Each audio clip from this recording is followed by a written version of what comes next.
Hi, this is Ruth Theresa with One Inspiring Woman, and I'm excited to be with you tonight. We are going to be talking about all things Neptune in retrograde. And literally, um, Neptune started in retrograde literally a month ago. And he has been wreaking havoc. We still have 3 more months of this.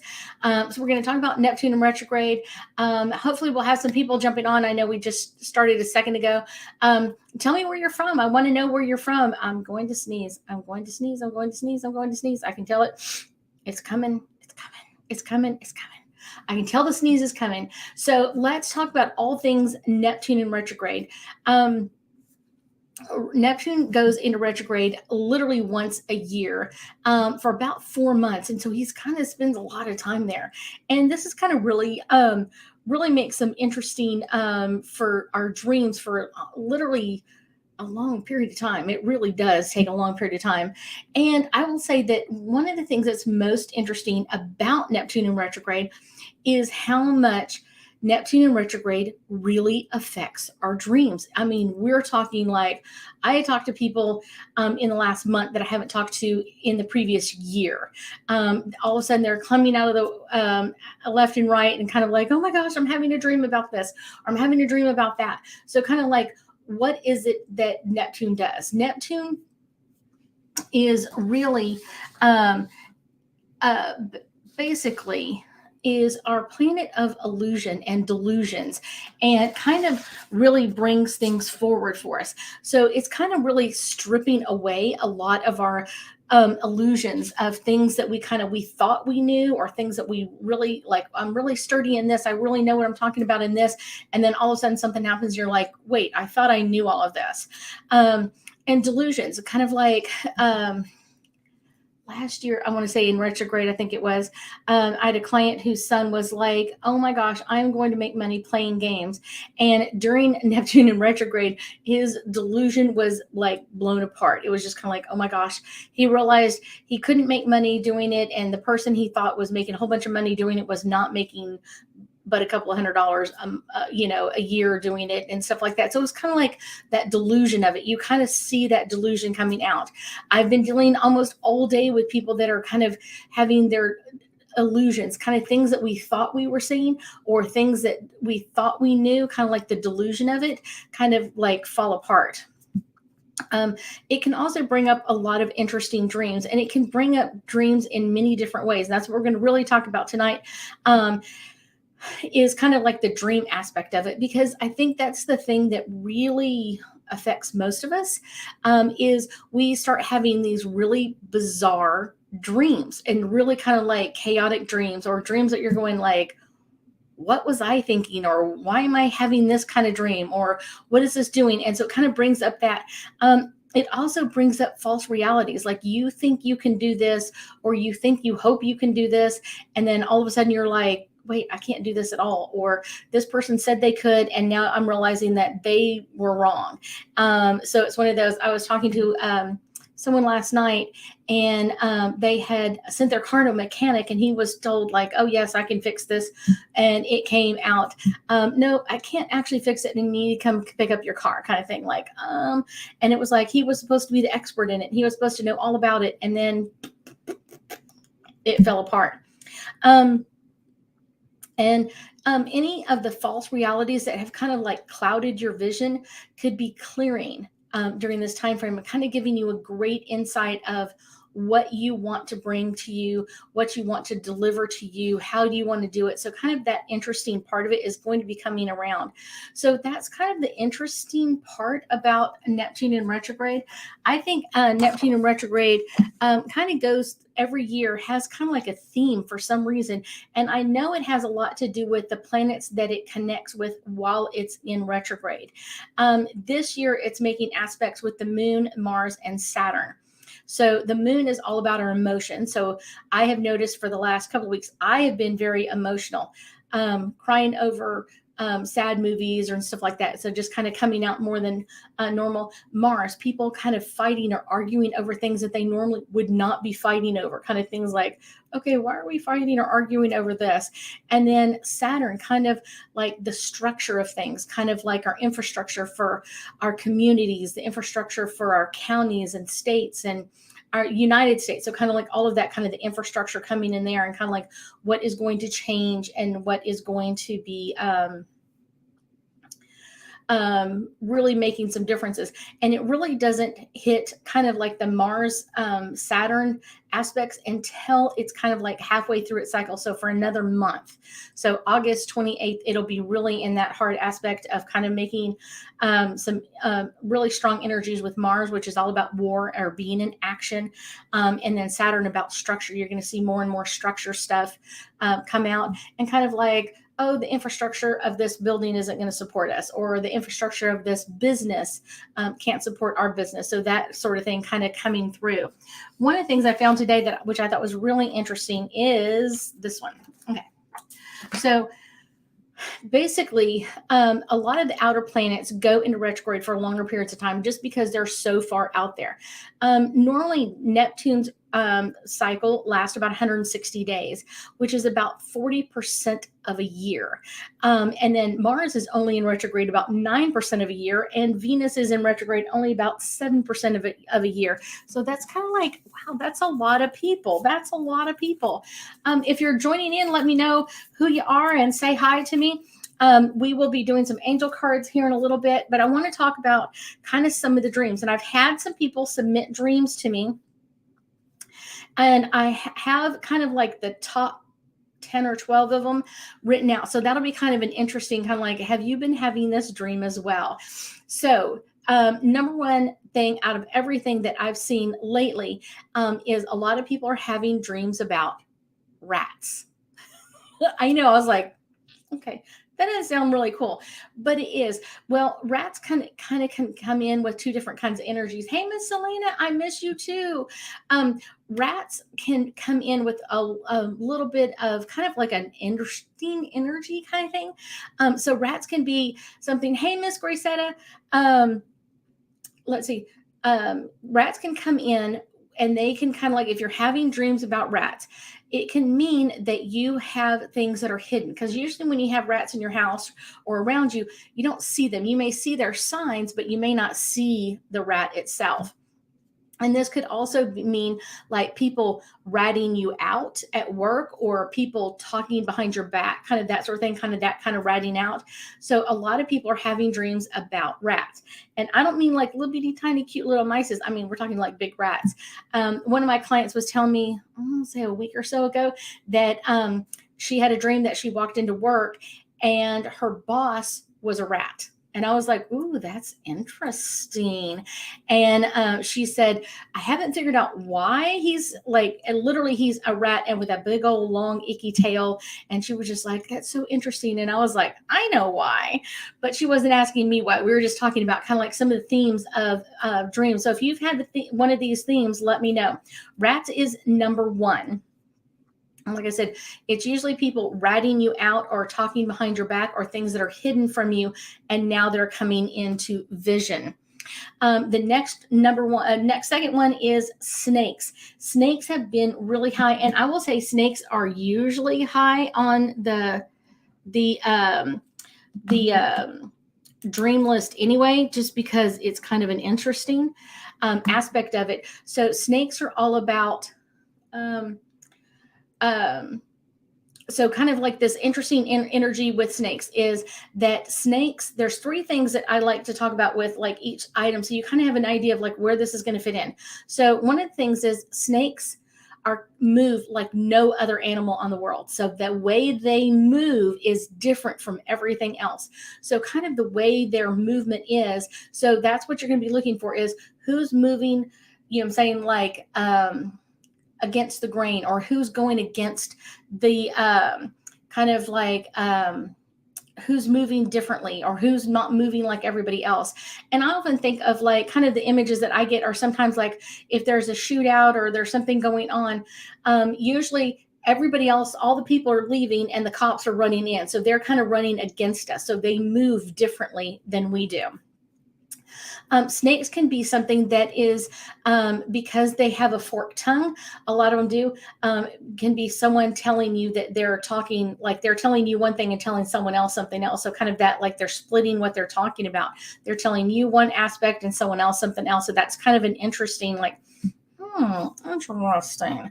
The last one with snakes is that snakes never stop growing. So one of my clients not too long ago was telling me about a dream that she had, and she was the snake, and like she would move and then she would shed skin, and then she would move again and she would shed skin. So it's kind of one of those interesting aspects. Snakes never stop growing. From the moment they are born until the moment they die, they never stop growing. They're constantly in growth, constantly slowly in growth. They're not fast growers, but they're constantly in growth. So that's something that can kind of give you some ideas. If you see a person dressed as or in a snake in a dream, or if you're seeing yourself, think about that. Those are the three aspects.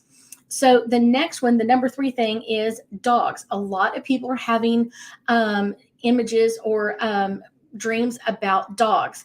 Now, dogs are very loyal. Dogs are very protective.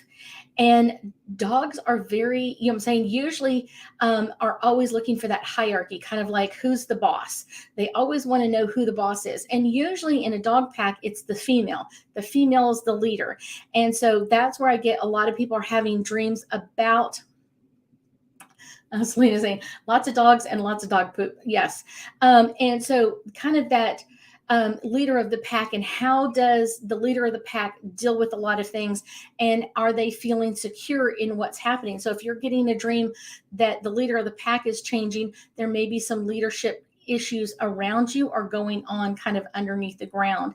And dogs are something that we normally have a lot around us. So that's kind of one of those things, like we're around dogs all the time, but they can also tell us a lot in our dreams. Yes, a lot of people will have dreams about their dogs that have passed.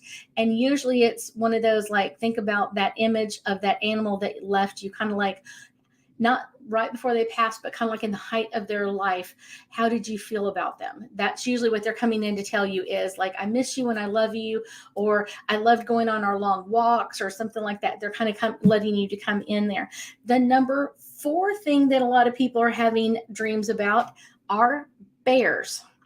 So bears are very interesting. Bears, the first aspect that I would say bears are about is they're very protective, not only of them, but of their family. They are always constantly in motion. And I will tell you that they are very, like, kind of strangely, weirdly, kind of like they're always consuming something. So if you're having a dream about a bear, it could be that somebody is consuming something around you.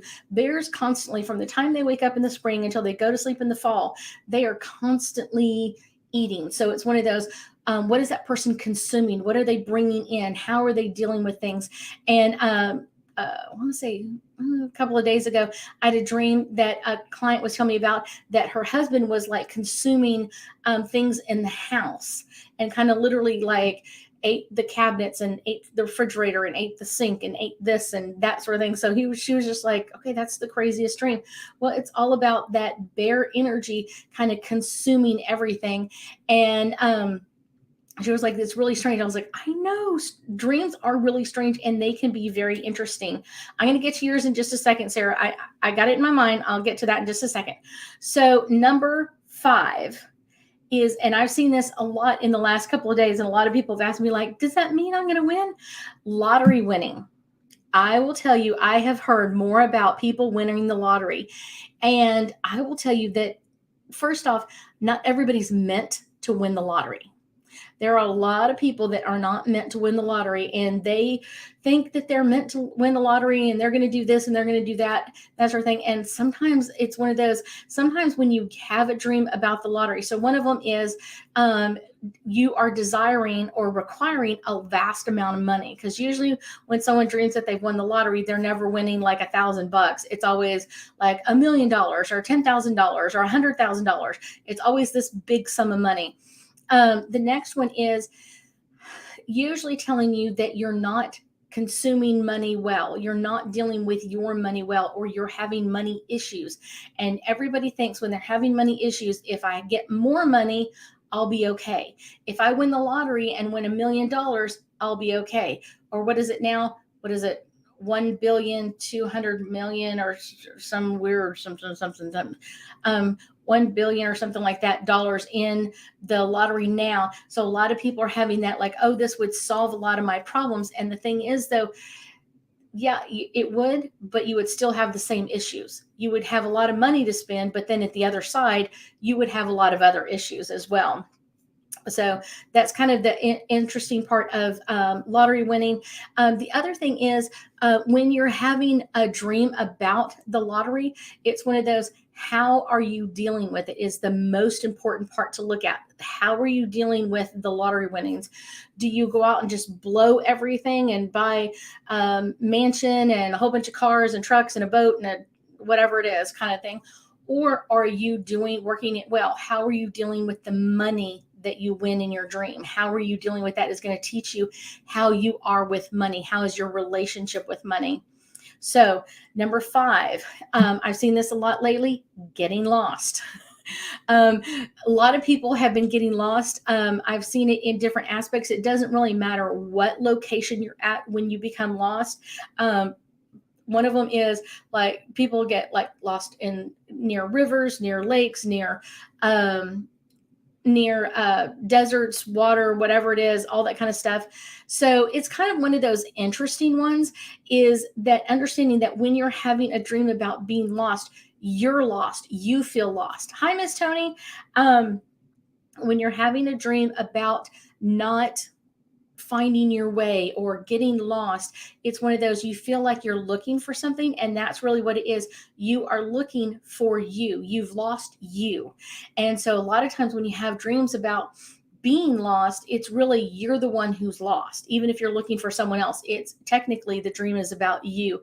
You've somehow lost your way or lost something that you require getting back. So that's number 1. I will say also getting lost, it does a little bit depend on where you are when you get lost. If it's a desert, meaning that you feel dried up. If it's near a water or lake or body water, it means that you feel like you're being drowned or you're overwhelming with a lot of energy. If you're up in the mountains, it feels like you're always going uphill.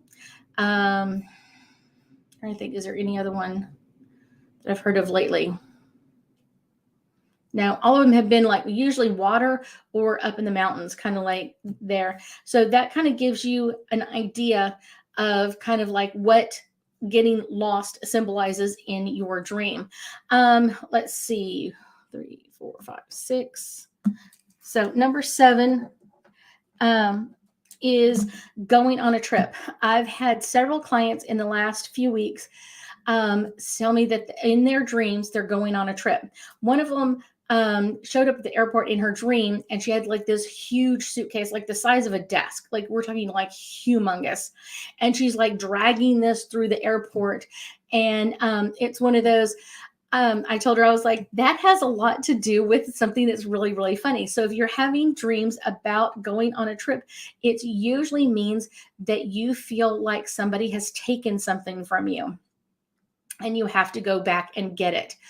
So the luggage for her was like, I can't let someone else take something else from me. So I'm going to take everything. Literally, she opened up her suitcase at the airport and her whole house was in there. That's why it's like everything is in her suitcase.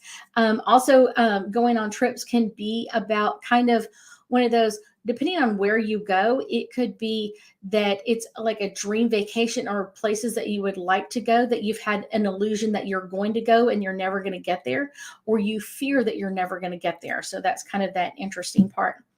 Number 8 is kind of really an interesting one. I have had a lot of clients literally call me really serious, like, oh my gosh, I can't believe these people are all gone. And I was like, who's gone? I don't know what you're talking about. And what they were saying is they had dreams of celebrities being passed. Like one of them had a dream that, not that anybody killed them, this like literally they were dying. And I said, that's a fear of not being entertained or a fear of not getting what you require out of something. And she said it was interesting because everybody in the dream that passed was always someone like she was dreaming about, I don't know. I'm not good with stars, but it's one of those, like, she was having a dream about a star, and it was the last movie that she had seen that they had done, and that's the way they were dressed up similar to that character. And I said, yeah, it's kind of your fear of not being entertained or not keeping up with everything else. The other one part of the number 8 is dead world leaders. I've seen this a lot on and off over the last couple of years. I would say probably the last year and a half more than anything else, is that people are having dreams about world leaders passing. Prime ministers, world leaders, NATO leaders, all that kind of stuff. And that's kind of like you're in fear that what's going on around you, that no one really is leading us. And that's kind of your fear. Your fear is that the world leaders are really gone. In your dream, they are, but it's one of those, like, no one's there to guide us with what's going on and kind of guide us through where things are going. And I will tell you that I have dealt with that a lot with a lot of different people, with a lot of different places, with celebrities, kind of like really feeling overwhelmed with dreams of them passing away. I kind of end up kind of having some very interesting clients. Let me know if you resonate with one of these 8 topics. Let me know where that is. If you've had rats, snakes, dogs, bears, winning the lottery, getting lost, going on a trip, or dead celebrities or world leaders. If you've had one of these, let me know which one it was. I might be able to give you a little bit more insight. So I'm going to go back up to Sarah's question. She's been having dreams about escaping an active war zone. Hey, Miss Gigi, being shot at and never being hit. It's kind of like, I get that it's really all about a loss. You're afraid that you're going to lose out, that everybody else is going to get something that you don't have, or everybody else is going to get something that you don't have. Sorry about that. Everybody else is going to get something that you would require for your life. So let me know if you have been having dreams about rats, snakes, dogs, bears, lottery winning, getting lost, going on trips, or dead celebrities. I dreamt an old. Okay, Selena. I'm going to be doing some angel cards. Of being dreamt of an old tigers. Tigers would be, no, that's someone else. Tigers for B would be,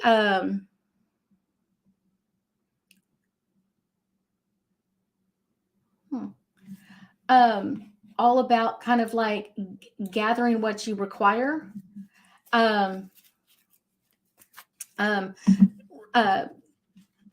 Old being tigers is all having tigers. It really depends on what the tigers are doing with you, B. So if you could tell me what the tigers are doing, that would help me.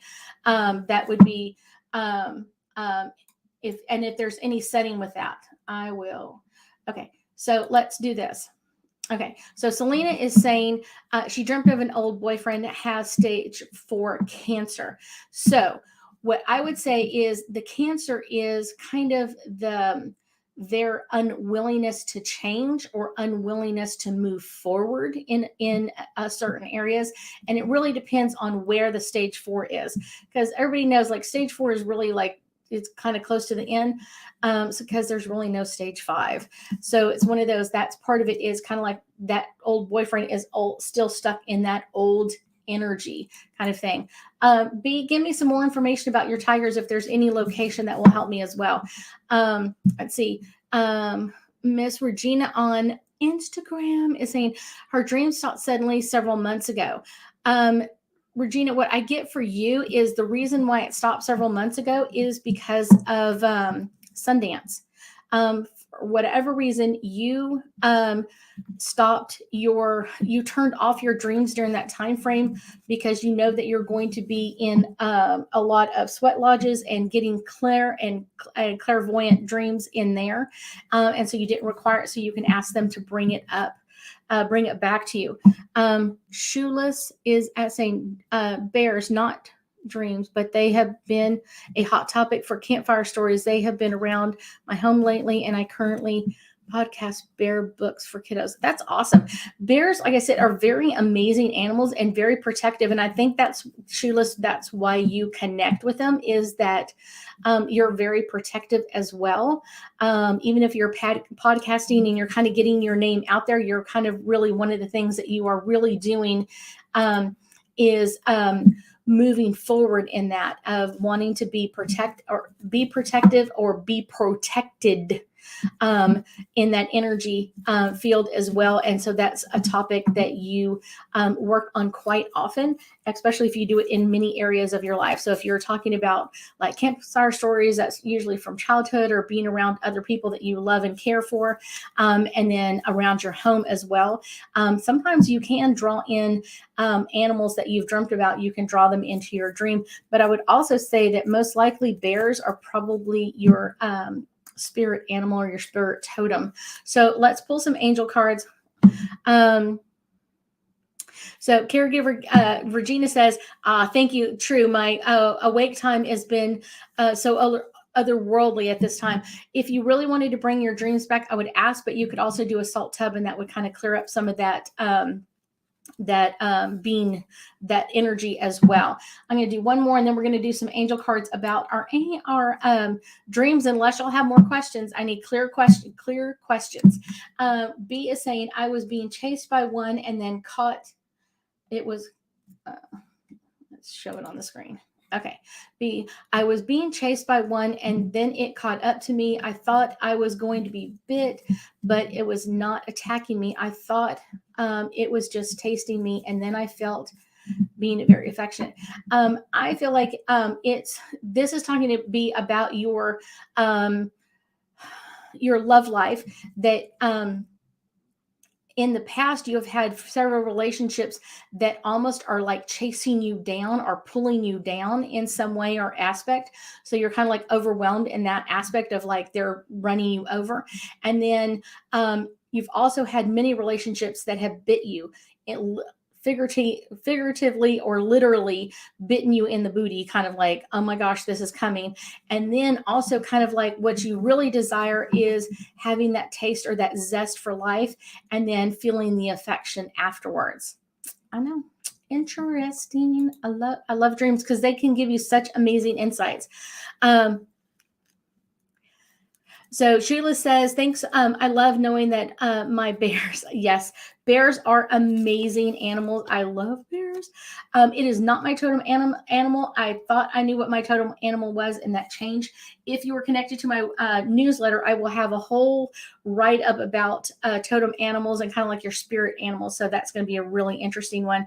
My first one comes up is abundance. And I get this is because what's really happening is we are going to start having more and more abundant dreams, kind of bringing in new changes and kind of bringing in new aspects of change that we would like to bring into us. So that is a really amazing aspect. So kind of abundance of dreams, and it's going to give you more and more insight. I will be doing another dream interpretation, and we'll do that probably in a couple of weeks or so. I will let y'all know. Next one is manifestation. One of the best things that we really can do in our dreams is really manifest anything that you love, anything that you want to dream about that brings it, even if it's a daydream, holding that image in your mind will bring in amazing insight to you. It will bring in such amazing insight and kind of what is that next level for you in manifestation and kind of bringing this forward. Harmony. Our dreams are always trying to give us an insight, which can bring us into harmony, like the understanding, just like B is saying, like, oh my gosh, wow, I got it. Yes, this can be amazing to get that harmony of like, okay, I've been having this dream and now I can understand it and kind of get a better insight into it. That is what dreams are doing all the time. And they're doing it to give us that insight to where we're going to go or how things are going to happen, that sort of thing. Spiritual growth. When you have your own dreams, spiritual growth is absolutely number one. Hold on. Your spirit guides are giving you messages through your dreams, giving you a great insight into what's going on, and very, very powerful. One of the things I want to ask you before we go, if you liked my information, make sure that you share it, make sure you like it. I will definitely be on next week, because next week we will be in the throes. We are already started into the Lion's Gate. I've got a lot of meditations and stuff, different videos coming out over the next few days about the Lion's Gate, and I would love for y'all to join me. But I want y'all to know that we'll be talking about the Lion's Gate and how to get prepared for the Lion's Gate next Thursday. So make sure you're coming in. Setting your intentions on your dream. Sometimes people accidentally, just like Regina was saying, like turn off their dreams or turn off their ability to dream. And so setting your intentions on correctly. And a lot of times you can really get some good dreams. And I will tell my angels and guides to bring me some great messages in my dreams. I love that part. Forgiveness. Forgiveness is something that can come forward in a dream before it can come out anywhere else. And that will be very, very amazing in dreams, of kind of like, where is this dream coming? Where is this information coming in from? And I think one of the things that's really interesting is forgiveness is something that we usually gift to someone else. Listening to my words. Forgiveness is usually what we gift to someone else, but we very rarely gift it to ourselves. It happens a lot. I thank y'all so much for joining me tonight. I will be on next week. We'll be talking about the Lion's Gate. I also have a Psychic 101 workshop starting online and in my office here in Sugar Land, the beginning of August. So I thank y'all so much. Y'all have an amazing week, and I hope one of you guys wins the lottery. Y'all have a great one.